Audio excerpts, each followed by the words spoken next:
बाबु के अरे चन्द्रयानको बारेमा भन्न सक्छौ? कुन इन्डियाले पठाएको चन्द्रयान? अँ त्यो चन्द्रयान 1 बाट सुरु गरौँ। अहिले 3टा मात्र पठाएको छ नि त चन्द्रयान। र चन्द्रयान 1 को मिसन चाहिँ 2000 मा सुरु भएको थियो र 2008 मा बनिसकेको थियो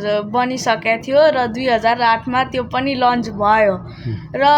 लन्च हुन चाहिँ के चाहिन्छ त्यो रकेटमा कुन हो त्यो त्यसमा चाहिँ रकेट चाहिँ 7 किलोमिटर प्रति सेकेन्डको स्पिडमा जानुपर्छ स्पेसमा र पुग्छ आधा घन्टा पछाडि स्पेस अन्तरिक्ष स्याटेलाइटहरू भएको ठाउँमा पुग्छ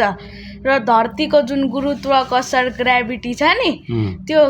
ग्राभिटीबाट निक्लिन चाहिँ 11 किलोमिटर पर सेकेन्ड लाग्छ र 2 दिन पछाडि चन्द्रमामा ल्यान्ड गरिसके पछाडि रोभर हुन्छ नि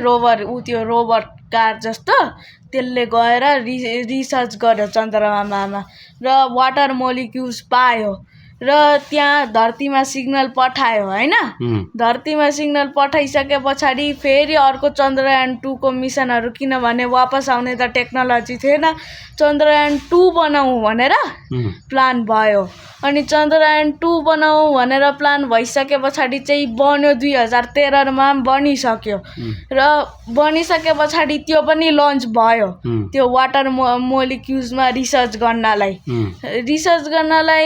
उता गयो र त्यो ल्यान्डिङ हुने बेलामा चाहिँ विक्रम ल्यान्डर भन्ने थियो त्यो तल क्र्यास भयो र त्यो क्र्यास भइसके पछाडि चाहिँ त्यो धेरै पैसाहरू खर्च भयो र त्यो बजेट पनि धेरै भएन र त्यो 10 वर्षसम्म रोकियो र 10 वर्ष पछाडि रोकिए पछाडि चन्द्रयान 3 2023 मा लन्च भयो। चन्द्रमामा गएर त्यसले रिसर्च गर्यो र त्यो पानी हो तर रेडिएसनको कारणले त्यो धेरै पोइजनस छ भनेर थाहा भएको त्यो चन्द्रयानहरूको मिसन चाहिँ मुन चाहिँ के रहेछ भने धरतीमा धेरै पहिला एस्ट्रोइडहरू आएर बनेको रहेछ नि त र त्यसमध्ये एउटा टुक्रा निक्लेर गएको रहेछ तर स्पेसमा धेरै रेडिएसन छ र त्यसको कोर पनि मुभ गर्दैन र त्यसमा गुरुत्वाकर्षण छैन तर त्यसमा चाहिँ त्यो वाटर मोलिक्युल्सहरू थियो तर त्यहाँ बाहिर भएको रेडिएसनको कारणले भएर त्यहाँ त्यो फिल्टर गर्ने कुराहरू लगेर त्यो गर्ने भन्ने अझै पनि मिसनहरू भइरहेको छ।